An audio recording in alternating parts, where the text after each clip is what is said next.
hi Carolyn. This is Taylor doing your reply for the discussion board post week 1, Christian approach to human services. I think, first of all, I think you did a wonderful job on your post, and I really enjoyed reading it. So keep up the great work, of course. So I'm just going to jump right in here and say, well, first of all, I want to say that I agree with also Danielle, who also commented on the post. I really love the statement that you wrote, excuse me, that spirituality can bring a huge support for those that lack family and friends. I think anyone who is religious or spiritual or any aspect would say, and even if you're not religious, I feel like people would say that that we're meant as human beings to be in some form of community, and of course, church or activities or school or whatever it may be kind of provides that community. But sometimes if you are lacking that community support or family support or anything like that, I think it's amazing how your spiritual relationship, regardless of what religion you practice, but Christianity specifically, of course, that we relying on that relationship with God every day can, like you said, be a huge support for people.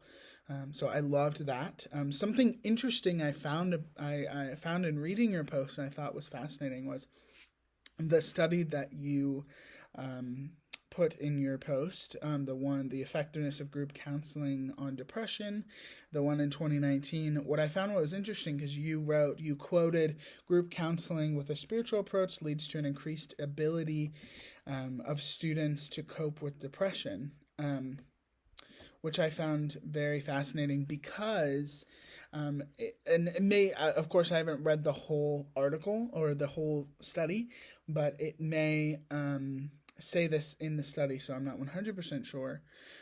But at least in the quote that you put, it says a spiritual approach. It doesn't say specifically Christian counseling approach.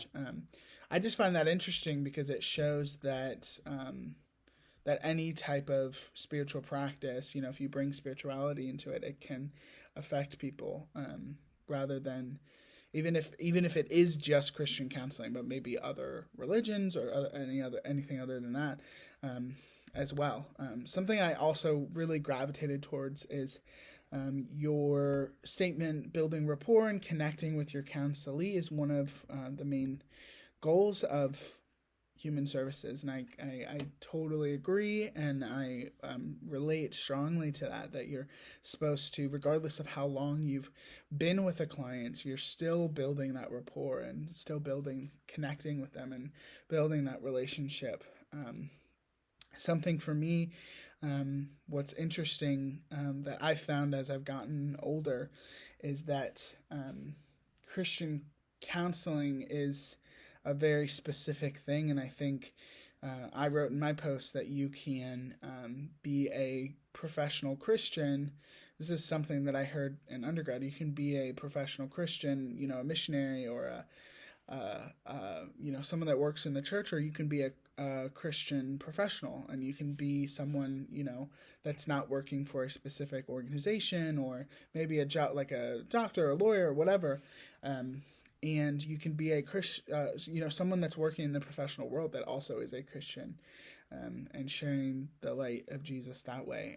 So that's something kind of that I've has stuck with me for a really long time, and I've kind of carried it on into my work currently, when I see different clients and things, patients and stuff like that too. So anyway, keep up the great work, and you did a great job. I really loved reading your post. Okay, bye.